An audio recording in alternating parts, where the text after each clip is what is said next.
Bonjour, bonsoir. Que les bénédictions soient au TEP Sematawi.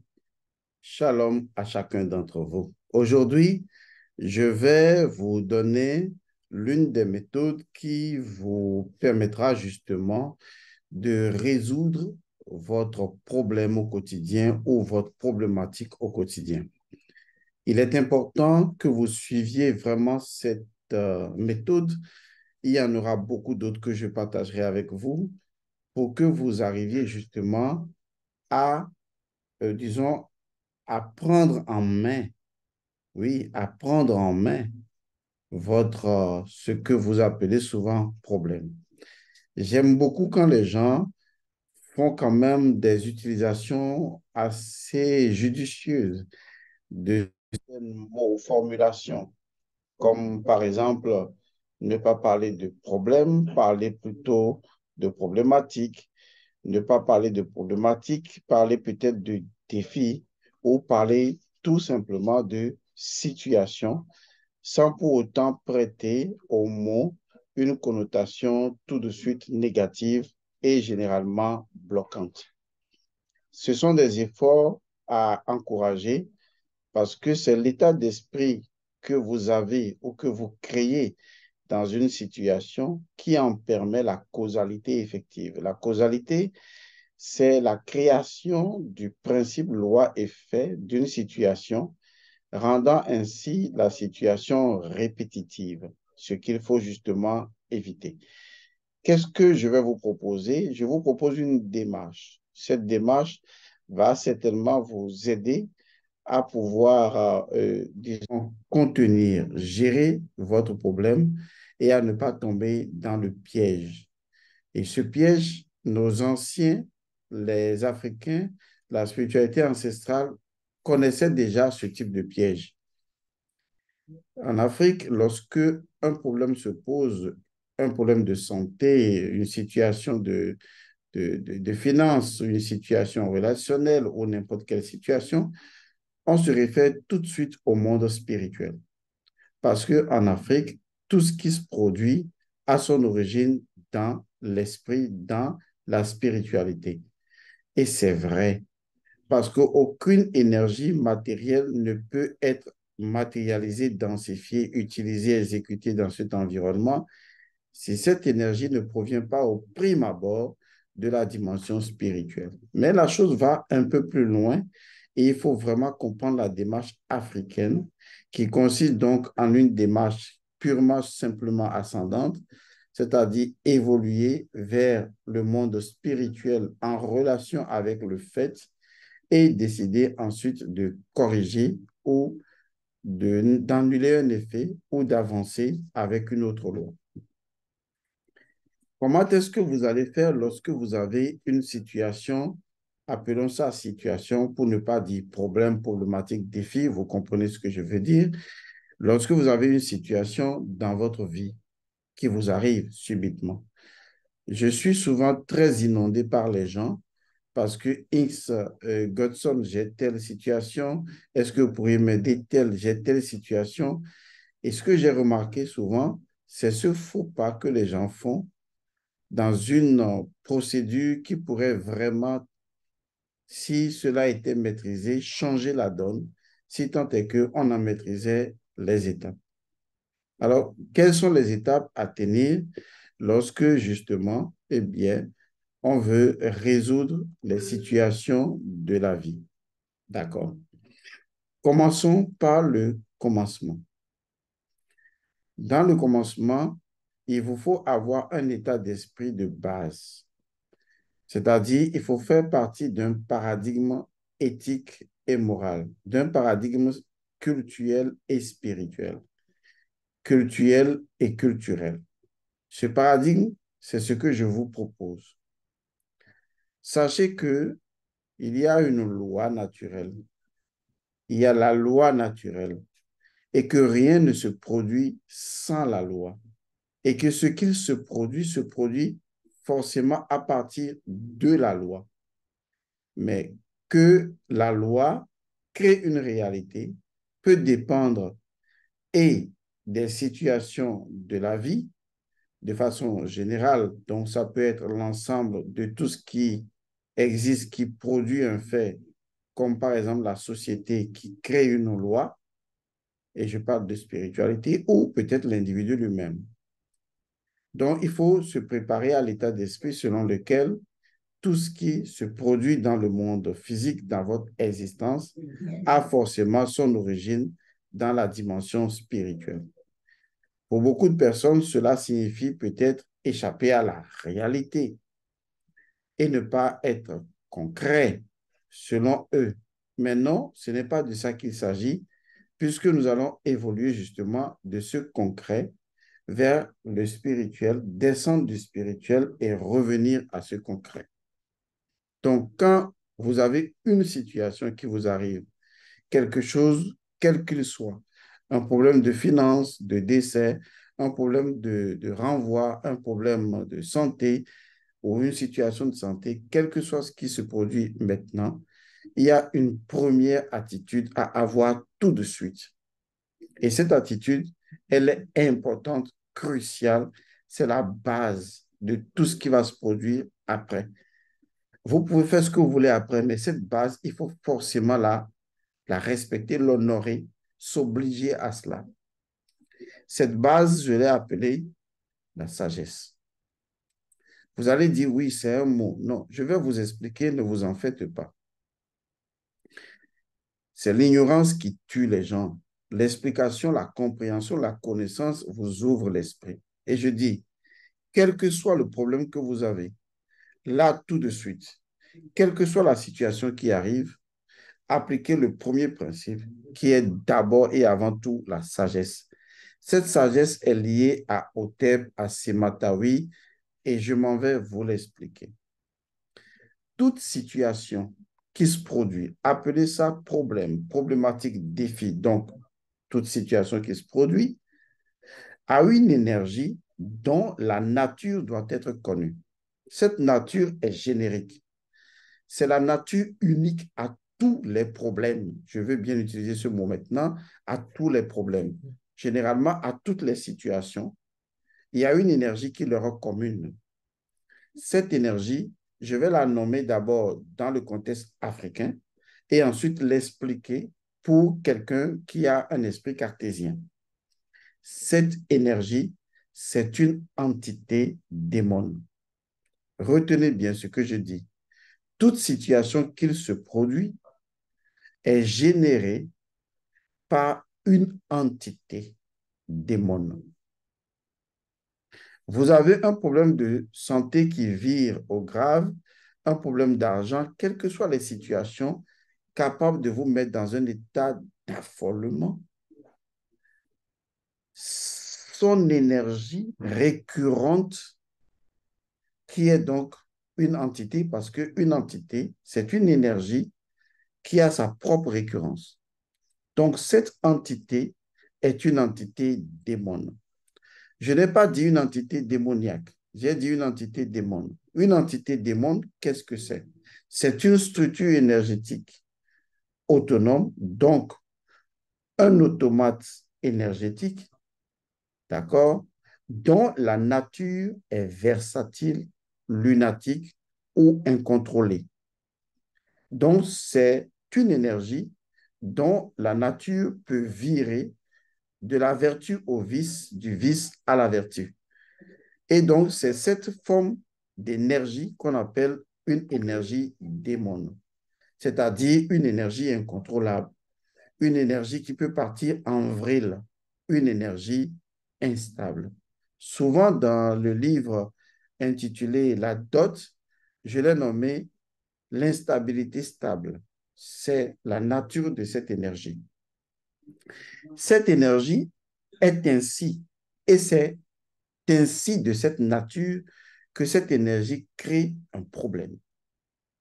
Donc, un problème, dans ce mot-là, naît un problème, donc une situation désagréable, une situation, disons, à fleur de peau, que parce que l'entité, le principe énergétique qui produit le problème, qui produit la situation qui vous met dans cet état, son énergie est toujours toujours, non seulement une entité, c'est normal parce qu'il faut une récurrence pour générer un fait matériel, mais en plus, c'est une entité démon, c'est-à-dire une entité dont la nature est floue, incontrôlable, versatile, lunatique, incontrôlable, une nature vice-vertu, une nature donc dans son instabilité stable.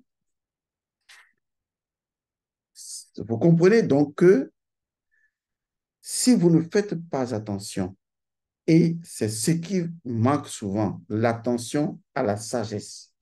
Je me répétais tantôt en disant que ce, que, ce qui fait que les gens ont beaucoup plus de problèmes, c'est le manque de connaissances. Si vous avez la connaissance d'une chose, quand la chose se produit après, vous savez ce qu'il se produit et cela vous apaise et vous réfléchissez posément. Ne l'oubliez jamais. C'est un secret que je viens de partager avec vous. Tout problème qui se produit, on vous annonce que votre enfant a été recalé, que le gouvernement a fait ci, que votre salaire ne sera pas payé. De toute façon, vous savez de quoi je parle. C'est toujours une entité derrière. Maintenant, revenons à une dimension plus scientifique selon vous. Quand je dis une entité des mondes, je veux parler d'une loi. Il faut une loi pour créer des actes. S'il n'y a pas de loi, il n'y a pas d'acte. Donc, dans le monde spirituel et métaphysique, il faut une loi pour créer des faits. Est-ce que vous voyez?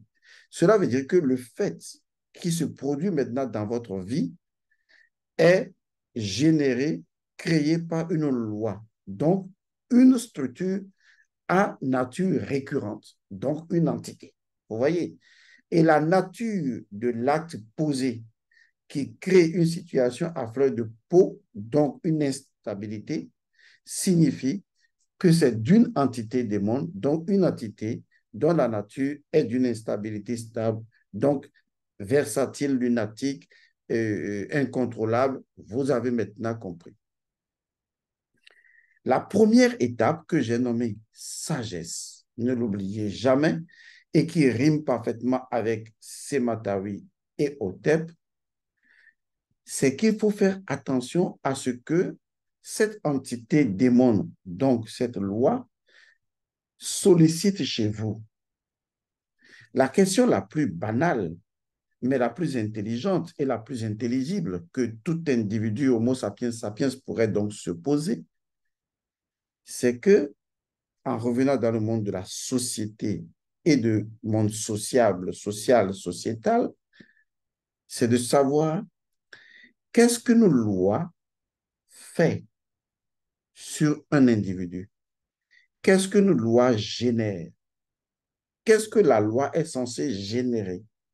Qu'est-ce que la loi est censée produire, bouleverser? Qu'est-ce que la loi est changée, mouvoir, est censée mouvoir? Quel est l'acte, l'agir de la loi? Il faut bien comprendre ça. Ça veut dire que lorsque un État promulgue une loi, la loi, toute loi, par sa nature intrinsèque, a la responsabilité, la nature de causalité, d'agir directement sur l'émotion. Donc, le rôle d'une loi, c'est de faire bouger l'émotion, c'est d'agir sur l'émotion, c'est de permettre à l'émotion de couler. Donc, quand on promulgue une loi, les émotions doivent se saisir de cette loi et créer des faits. Est-ce que vous voyez? Donc, la loi gère l'émotion. Suivez bien ce que j'ai dit. Donc, en revenant à quelque chose de pratique, lorsque papa à la maison dit, à partir d'aujourd'hui, j'instaure une loi, la loi de personne ne sort après 22 heures. À partir de ce moment, cette loi est censée produire un état, un fait. Le fait de la loi se produit sur l'émotion. Et donc, mon émotion saisit cette loi, pouvant être d'accord ou ne pas être d'accord, et mon émotion obtempère ou non à cette loi. Cela signifie donc que le domaine d'intervention de la loi sur la structure biospirituelle de l'individu est son émotion. Pendant que le principe a comme fait ou point d'agir sur l'esprit. Or, lorsque quelqu'un a un problème, ça veut dire que c'est une situation qui a créé un fait. Et donc, pour qu'une situation crée un fait matériel ou une énergie crée un fait matériel, il faut que l'énergie ait une nature récurrente. La nature de récurrence d'une énergie est sa loi. Et c'est cette loi qui a créé ce que j'ai dans ma vie comme un problème. Donc, je ne dois pas regarder le problème. C'est comme de cogner son pied contre une pierre et naturellement de se plaindre de là où on est tombé ou de là où on est tombé. De se plaindre de là où on est tombé ici, on se plaint là. Pourquoi je suis tombé ici? Au lieu de regarder là où c'est cogné le pied avant de tomber. Donc, lorsque vous avez une situation, posez-vous d'abord la question de savoir quelle est la loi qui a créé cette situation, quelle est la loi en moi et surtout, quelle est ma loi, parce que même si c'est une autre loi, je l'ai forcément validée pour que cela produise dans ma vie une réalité, devenant ainsi ma loi qui a créé ma réalité. À partir de ce moment, je comprends déjà basiquement ce que disent mes ancêtres, que toute situation qui se produit est le fait d'une entité spirituelle, d'un esprit. C'est-à-dire qu'on me ramène sur le terrain de la loi, vous voyez, ou d'une entité spirituelle, d'une entité énergétique récurrente qui agit en moi et qui crée la loi de chaque fois que j'ai de l'argent, je ne sais pas ce que je fais avec l'argent fini, je ne comprends pas. Ou chaque fois que je trouve une femme, au dernier moment, elle me laisse tomber. Ou chaque fois que je trouve un homme, il finit toujours par me bastonner et on se sépare. Ou peut-être, chaque fois que je rencontre quelqu'un, la personne dit que j'ai une mauvaise odeur ou une mauvaise haleine, ou voilà, vous voyez un peu. En fait, j'imagine tout ce que vous voulez. Cela veut dire que la répétitivité de la situation montre qu'il y a une entité, dont une énergie récurrente qui est là. Cette énergie se saisit alors de quoi pour que l'événement dans ma vie soit récurrent. Cette énergie ou cette entité s'est adossée sur mon émotion. C'est là l'élément crucial et qui fait intervenir la sagesse parce qu'en fait, la sagesse est in contrario l'entité de l'émotion. C'est-à-dire qu'en fait, sagesse et émotion sont opposés ensemble. Ils sont opposés, je vais dire. Comment vous l'expliquer pour que vous compreniez? Je vais le dire dans un langage trivial. Lorsque vous avez un problème, quel qu'il soit, la première chose à faire, c'est de vous calmer. Parce que si vous ne vous calmez pas, vous utilisez les émotions. Les émotions sont déjà ou ont déjà, vos émotions ont déjà été indexées à cette entité qui l'a utilisée pour créer la situation. Lorsque vous vivez maintenant la situation, vous vous emportez, vos émotions deviennent incontrôlables. Et quand je dis vos émotions deviennent incontrôlables, vous pensez à l'entité, n'est-ce pas? Démon. C'est normal. Parce que justement, vos émotions sont très proches de l'entité démon.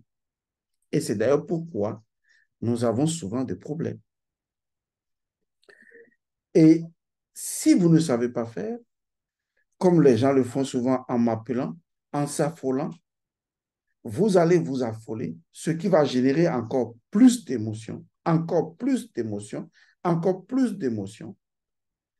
En réalité, vous nourrissez cette entité rien que par vos émotions. Rien que par le fait que vous n'arrivez pas à être calme. Vous allez me dire, mais Monsieur Godson, quand on a un problème, machin et tout, comment on peut être calme? Je reconnais cela. Peut-être que avant que je ne partage ceci avec vous, vous ne pouviez pas être calme. Vous comprenez que la connaissance est essentielle. Maintenant que je partage ceci avec vous, en vous expliquant que la nature de vos émotions est identique à la nature d'une entité démon et que si vous vous emportez dans n'importe quelle situation, vous ne faites que, en regardant votre maison qui vient de prendre feu, vous prenez de l'essence et vous jetez encore sur la maison.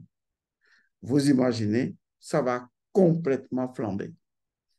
C'est ce qu'il se produit lorsque vous avez une situation et que vos émotions l'emportent dès le début et vous commencez à vous affoler, vous venez de déclarer que vous organisez une fête et que tous les repas sont pour cette entité démon. Imaginez lorsque vous avez un problème. Tout de suite, c'est le pire qui vous vient à l'esprit. Pourquoi le pire me viendrait à l'esprit alors que quand même je n'aime pas ce problème? C'est parce que les émotions qui sont liées à l'imagination partent en vrille dès l'instant où vous n'arrivez pas à vous calmer et à faire preuve de sagesse. L'entité a pris le dessus sur vous parce que vos émotions vous auront ou vous aurez échappé. Parce que vos émotions sont ce qui nourrit votre entité problématique et continuera toujours de nourrir cette entité problématique. Et vous allez vous dire, mais je veux résoudre le problème, mais je n'arrive pas. Mais non, avant de résoudre le problème, il faut que tu trouves le point de concentration en toi, le calme. En fait, la sagesse. C'est une démarche qui marche, qui m'a toujours marché. Lorsque les gens viennent à moi pour dire j'ai des problèmes, je leur dis, s'il vous plaît, calmez-vous. Respirez un bon coup. Prenez le temps de respirer. Il dit, mais monsieur, je dis, respirez. De toute façon, le problème ne va pas s'envoler. Mais pour le moment, tout ce que je vous demande de faire, c'est de respirer. De respirer, respirer et de vous calmer. C'est important. Nos ancêtres avaient raison. Tous les problèmes sont d'ordre spirituel. Et si votre état d'être intérieur, émotionnel, qui est un état d'être spirituel, favorise la loi, l'entité démon, vous allez voir que le problème ne va pas se résoudre. Il y a des gens qui viennent vous voir avec un problème. Vous imaginez, hein, ils vous posent le problème et vous faites tout de votre mieux pour leur trouver des voies de solution et de réflexion différentes et divergentes. Ces personnes, oui, non, mais ça, j'ai essayé ça. Non, mais oui, ça, là, oui, j'ai pensé à ça, mais on a comme l'impression que toutes les voies que vous voulez prendre pour aider la personne à sortir de sa situation, c'est comme si la personne fait tout pour y rester. C'est normal parce que ses émotions sont parties en vrille et l'individu est piégé, l'entité l'a piégé. Si l'entité finit par prendre le dessus, c'est que au fond de l'individu, il se présente une énergie d'inévitabilité totale et donc l'individu est assujetti. Et quel que soit le lendemain, tout ce que vous aurez essayé de lui dire il ne va pas s'en sortir. Exemple, j'ai rencontré une personne, un ami, ça fait plusieurs années que je le rencontre, mais je le connais, mais il y a peut-être seulement 2 ans, qu'il m'a parlé d'une situation dans laquelle il se retrouve depuis 2 ans. Laquelle situation est récurrente, si récurrente que quand je l'ai regardé, j'ai dit, mais c'est pas vrai. C'est toi qui entretiens l'entité et qui entretiens la récurrence et le problème. Il dit, mais non, Godson, non. Moi, je veux sortir, je veux sortir. Et il a commencé à se défendre. Et je lui ai dit, mais même ta réflexion veut que le problème demeure. Même tes émotions veulent que le problème demeure. Parce que dans son raisonnement, dans ses émotions et dans ses actes, il a stigmatisé une répétitivité de comportement qui correspond exactement à ce qu'il ne veut pas. Et pendant qu'il dit qu'il ne veut pas ça, toutes ses actions vont dans le sens de soutenir et d'entretenir ce qu'il ne veut pas. J'ai trouvé ça incroyable. Et je lui ai expliqué que telle attitude ne pourrait que aggraver, que maintenir la situation. Maintenant, il vous fait croire qu'il a compris et que ça va changer, mais il n'a pas changé son raisonnement parce que l'entité a maintenu ce raisonnement en lui. Première étape, être sage. Vous calmez complètement, quelle que soit la situation. Elle ne fuira pas. Faites comme si vous êtes mort et la situation est là. Tu vois, si vous mourrez, elle sera là. Donc, c'est comme si je vous disais que c'est une situation qui vous concerne et en même temps, je dis, elle ne vous concerne pas. Comme si c'était la situation de quelqu'un d'autre. Parce que quand une situation est de quelqu'un d'autre, on est calme là. Mais quand c'est nous, on n'est pas calme. Donc, il faut faire exactement comme si ce n'était pas notre situation et être calme. Si vous êtes calme, l'entité verra qu'en fait, vous ne lui fournissez plus l'émotion dont elle a besoin pour maintenir l'individu, vous maintenir sur sa dépendance. Et c'est là que vous passez à la deuxième étape. Quelle que soit la situation qui vous arrive, et je vous ai déjà donné tous les outils, il faut forcément faire une consultation. Ici, dans notre cas à nous, nous disons de faire une auto-consultation. Il y a des gens qui ont des problématiques de situation et qui m'appellent, qui viennent me voir. Et ma première action, c'est de leur dire, va faire une autoconsultation. Il y en a qui vous diront, non, mais je voudrais que ce soit vous qui me le fassiez. J'ai dit, non, je ne fais pas ça pour les gens. Lorsque vous voulez manger, c'est vous qui mangez. Et je ne suis pas pour autant rassasié, c'est vous qui êtes rassasié. Ça veut dire qu'en faisant une autoconsultation pour vous-même, des transformations s'opéreront en vous pour votre bien. Alors faites votre autoconsultation. Et je le répète ici, faites votre autoconsultation. Vous y gagnerez parce que vous entrez dans un processus de transformation. Je vous mets même en lien l'autoconsultation dont je parle. Il est obligatoire de faire une autoconsultation. Qu'est-ce que l'autoconsultation présente? L'autoconsultation vous présente des outils qui vous exposent les choses, qui vous dit, voilà les choses qui se produisent dans votre vie. Parce que vous auriez posé une question fondamentale. Analysez bien la question parce que c'est de la questionologie que la solution va sortir. Parce que si vous n'avez pas une solution, c'est que la question est forcément mal posée. Il n'y a pas autre chose. Si vous n'avez pas une solution, la question est forcément mal posée. Vous pouvez avoir la solution et son applicabilité peut poser problème. Jusque-là, c'est autre chose, on y viendra. Mais si vous n'avez pas la solution, c'est que la question est mal posée d'office. Mais si la question est bien posée, la solution vous est toujours proposée. Du moins, vous avez une réponse qui devient dans votre esprit une solution. Et maintenant, son application, c'est ce que vous allez faire après. Donc, faites toujours une autoconsultation, s'il vous plaît. Lorsque vous avez envie de poser une question pour l'autoconsultation, par exemple pour des blocages dans votre vie, dites je et vous mettez votre nom, veux savoir ici et maintenant quelles sont les causes spirituelles et matérielles des blocages qui sont dans mon existence. Vous n'allez pas dire les blocages matériels, à moins que c'est ce que vous voulez.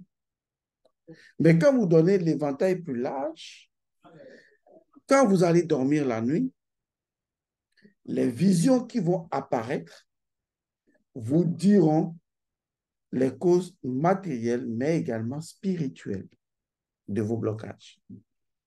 Si vous ne savez pas les interpréter, je peux vous aider à leur compréhension. Cette étape, elle est incontournable. Vous n'arrivez pas à avoir d'enfant. Il faut chercher les raisons, les causes spirituelles et matérielles. Chaque fois que vous avez un boulot, ça ne marche pas longtemps. Il faut connaître les causes. Est-ce que ça veut dire que je sors de la logique du raisonnement et du concret, de la réalité? Non, pas du tout. Ça veut dire que au lieu de questionner le fait, l'action, le problème même, je questionne la loi qui fait que le problème a pu exister et demeure. Je questionne l'entité démon ou sa nature pour savoir qu'est-ce qui ne va pas. Je questionne l'identité spirituelle du problème pour savoir pourquoi tu es arrivé. Qu'est-ce qui t'a créé? Une fois que j'ai cette donnée importante, capitale, fondamentale, incontournable, décisive de ma vie, j'ai déjà la solution, j'ai déjà la moitié. Parce que certainement on me dira, voilà, voilà, voilà, voilà, voilà, voilà, voilà pourquoi. Et même si au début vous ne comprenez pas, il y a une autre alchimie qui s'est mise en mouvement. C'est que votre âme est heureuse d'avoir été questionnée et impliquée dans le dynamisme de résolution de votre situation, qu'elle se voit automatiquement développer de nouvelles forces qui vous aideront forcément à résoudre le problème ou les problèmes. Donc, une fois que cette étape capitale est passée et que l'étape de la compréhension, de l'interprétation de vos visions, parce que là, ce n'est plus des rêves ordinaires, ce sont des visions, puisque vous les avez provoquées à partir de la consultation de l'oracle, à partir du moment où vous avez les réponses, c'est là que vous dites, OK, j'ai compris maintenant pourquoi chaque fois je perds de l'argent. Pourquoi est-ce que chaque fois l'homme me quitte, la femme me quitte ou le boulot se perd? J'ai compris maintenant pourquoi chaque fois que je suis avec des gens, les gens finissent toujours par me décevoir, par me désaimer. Vous voyez, vous avez maintenant la substance de la chose. Vous dites, oh maintenant, hey, j'ai compris.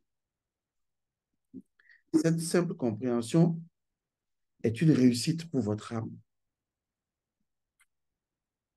Et quand vous avez la compréhension de la chose, il y a l'étape suivante. Et cette étape-là, c'est comment résoudre la situation. Cette étape est encore facile parce que vous devez engager une double activité spirituelle. La première activité spirituelle, c'est la consultation de l'oracle. Et la deuxième activité spirituelle, c'est justement de demander à l'oracle et à votre âme quelles sont les différentes solutions, par quelle voie et par quels moyens vous pouvez, matériel et spirituel, vous pouvez utiliser ou dont vous pouvez faire usage pour que la solution de votre problème soit effective dans votre vie. Cela veut dire que vous consultez pour connaître la cause et la cause vous est donnée. Mais vous consultez également pour avoir les voies et moyens par lesquels vous allez définitivement, pratiquement mettre en place la solution. Et pour ça, vous passez à la compréhension ou à l'interprétation, les deux ne sont pas la même chose, de ce que l'oracle vous aura dit en disant, voilà, voilà, voilà, voilà ce qu'il faut faire. Celui qui vous explique le rêve vous aura donné les solutions. Et si vous l'appliquez, vous permettez au monde spirituel de vous accompagner toujours dans le monde matériel. Maintenant, partons du principe que vous avez fait le premier rituel, la consultation, et vous n'avez rien compris.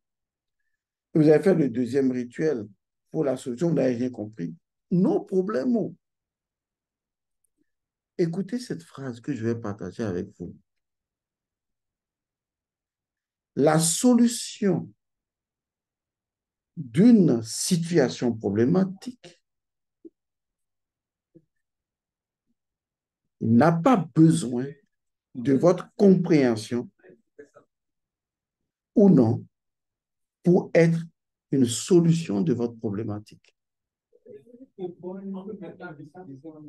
Les moyens et les voies pour la solution dans le monde physique n'a pas non plus besoin de votre compréhension du rêve ou non. Parce qu'en fait, au moment où vous avez fait le premier rituel et le deuxième rituel, au-delà de la compréhension que quelqu'un peut vous donner par explication, il y a le fait que votre âme a considéré la question comme une quête. Question, de quest, l'action de quêter. Votre âme a considéré la question comme une quête. Et c'est formidable. Parce qu'au moment où vous posez la question de savoir quelles sont les causes spirituelles et matérielles de tant de blocages dans ma vie, vous, dans le rêve, vous voyez des réponses que l'âme vous envoie. Ça, c'est de votre point de vue. Mais que se passe-t-il au niveau de votre âme? Elle, c'est fini. Elle entreprend une quête jusqu'à ce qu'elle aboutisse à sa finitude. Elle ne va pas s'arrêter. Elle considère la question comme une quête et elle se met en mouvement d'accomplir cette quête. C'est pourquoi il est indispensable de lui fournir quelles sont les voies et moyens, les solutions par lesquelles je peux, de façon infinie, illimitée, parfaite, atteindre la prospérité, Vous, selon vous, vous venez de poser une question à l'oracle. Mais qu'est-ce que l'oracle va foutre avec votre âme? C'est que l'oracle et l'âme n'ont pas la même compréhension comme vous et l'oracle. Entre vous et l'oracle, c'est une question. Mais entre l'oracle et votre âme, c'est une quête de l'âme. C'est comme si l'âme dit, voilà, je prends, c'est n'importe quoi que je fais, hein, excusez, je prends mon bagage et je vais à ma quête. Poum, poum, poum, poum, poum, poum. Et pour votre âme,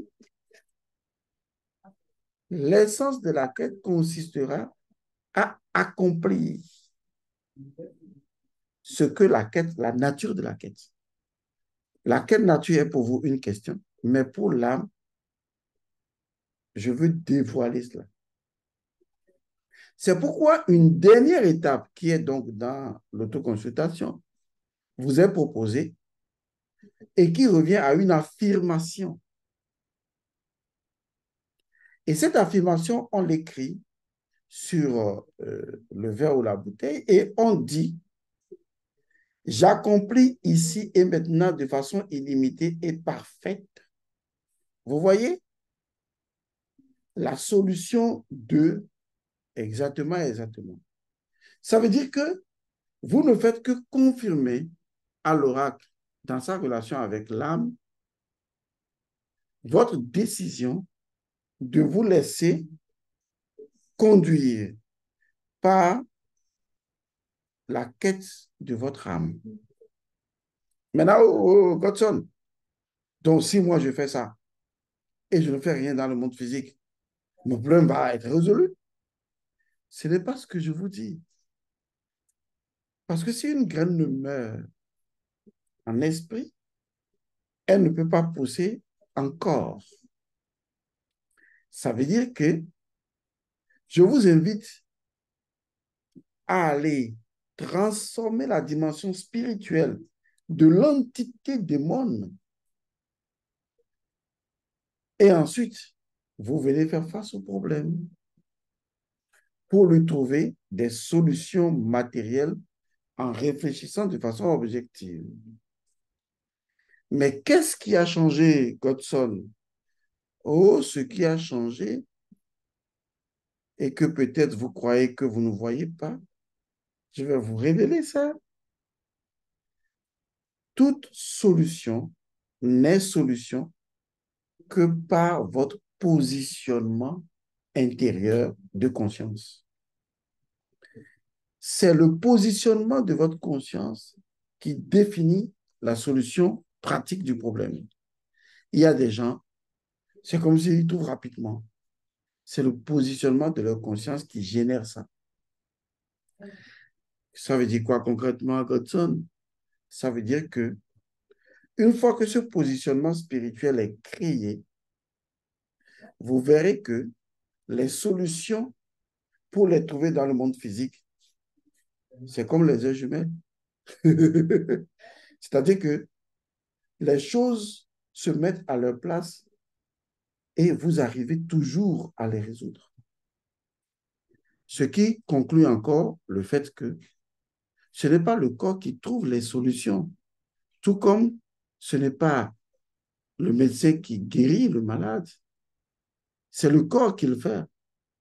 Et qu'est-ce qui dans le corps le fait? C'est l'esprit. Qu'est-ce qui en vous trouve les solutions selon vous? C'est l'esprit. Si vous avez une idée, vous l'appliquez et ça marche, c'est de l'intuition. Et c'est votre esprit qui gère le champ de l'intuition. Ça veut dire que vous associez une dimension supérieure à votre dimension physique. Jusque-là, vous pourriez dire avec fierté, Dieu va faire. Mais il y a des gens, ils ont un positionnement spirituel intérieur catastrophique. Ils sont possédés par une absence totale de sagesse et donc déroutés par l'entité spirituelle.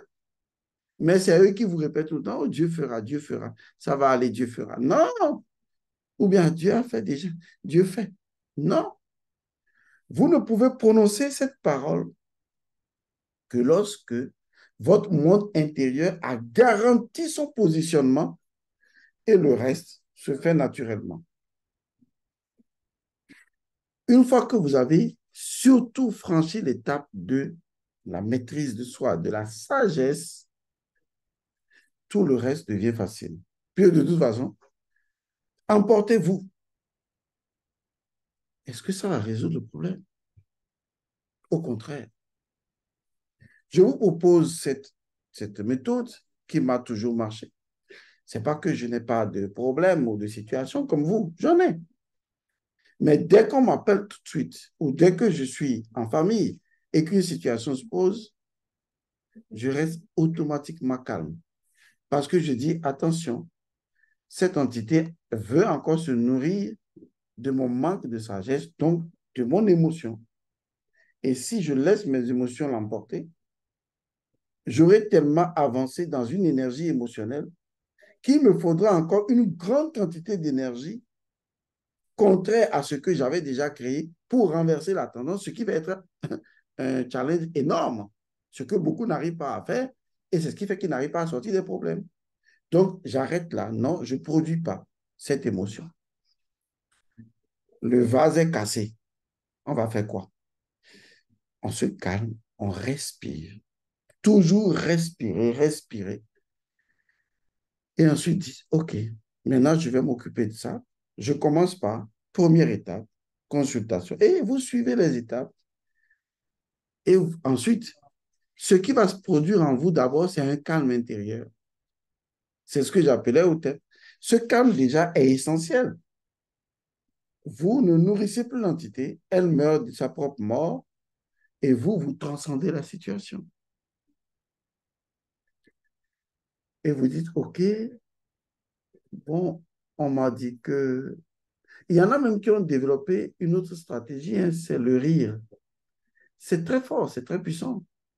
On vous annonce que vous venez d'être viré et vous restez d'abord un mois tranquille et vous souriez. Non pas parce que vous êtes content qu'on vous ait viré, non pas que vous soyez un idiot ou que vous soyez inconséquent ou inconscient ou irresponsable. Ça n'a rien à voir.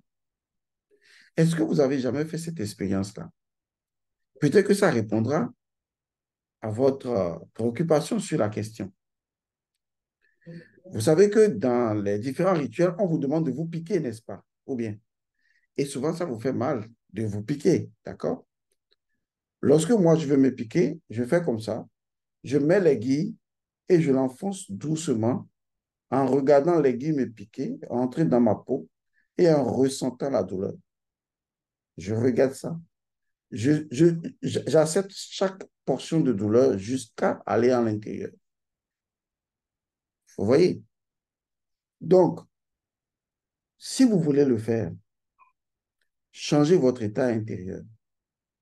Commencez à penser à un événement heureux, quelque chose qui vous rend vraiment joyeux. Et si vous êtes seul, riez le même moment, totalement en joie, et ensuite piquez-vous. Vous allez créer un équilibre entre l'état de joie et la douleur qui vient, ça l'amortit. Je veux donc dire par là que lorsqu'une situation se produit et que vous restez un moment tranquille, que vous souriez, ce n'est pas que vous êtes irresponsable, non. C'est parce que la situation porte déjà en elle-même une dose énorme de souffrance possible. Et vous voulez juguler cela en souriant ou en arrêtant toute émotion capable de flamber les choses. Et ce moment de calme et de sérénité passé, moi, il m'arrive, hein, les gens font des choses et la famille se dit, eh, ça, c'est grave. Et vous savez ce que je fais? Tout le monde dit, ah, puisque je suis le grand frère, l'aîné. Les gens disent, eh, le grand frère, il va dire qu'il va se... Je peux laisser la première nuit passer. Et qu'est-ce que je dis? Je dis, je vais me fâcher, vraiment, je vais me fâcher. Mais je vais le faire demain. Ça veut dire que je sens l'émotion monter en moi et je dis, oui, oui, oui, je vais me fâcher. Parce que quand même, je vais vraiment me fâcher. Ça, c'est inadmissible. Je vais vraiment me fâcher. Aujourd'hui, j'ai un exemple que je donne. On est le 5 novembre. Je vais vraiment me fâcher, mais je vais le faire demain. Demain, je vais vraiment me fâcher. Demain, 6 novembre, je vais vraiment, vraiment me fâcher. Et donc, demain, 6 novembre arrive. Et peut-être encore, vous avez cette émotion de colère en vous. Vous voulez en découdre avec la personne. Vous dites, c'est vraiment, oui, je sens monter en moi la colère. Oui, ça monte, je vais vraiment lui tordre le cou. Mais je vais le faire demain. Demain, peut-être on est à le 6, je vais le faire demain le 7, je vais le faire. Ou bien juste dites demain, je vais le faire demain. Quand demain je vais me fâcher là, je ne vois pas quelqu'un qui va se mettre sur ma route. Vous dites ça parce que vous sentez l'émotion marcher et vous voulez mettre ça vous voulez mettre ça en frigo. On appelle ça mettre une émotion en frigo. Mais je vais le faire demain. Et vous le faites 3 jours successivement. Vous verrez qu'en fait, l'émotion même de vous fâcher disparaît parce que vous ne l'entretenez plus. C'est une des façons d'arrêter de s'emporter tout de suite. Et une fois que vous aurez la lucidité, parce que la colère fait perdre la lucidité d'esprit, vous pourriez commencer à dire, OK, maintenant, je commence à gérer la situation. Vous serez en possession de toutes vos facultés psychologiques. J'espère que je vous ai aidé un tant soit peu. Je le dis pour les gens qui me consultent. Arrêtez de venir directement à moi sans avoir franchi ces étapes.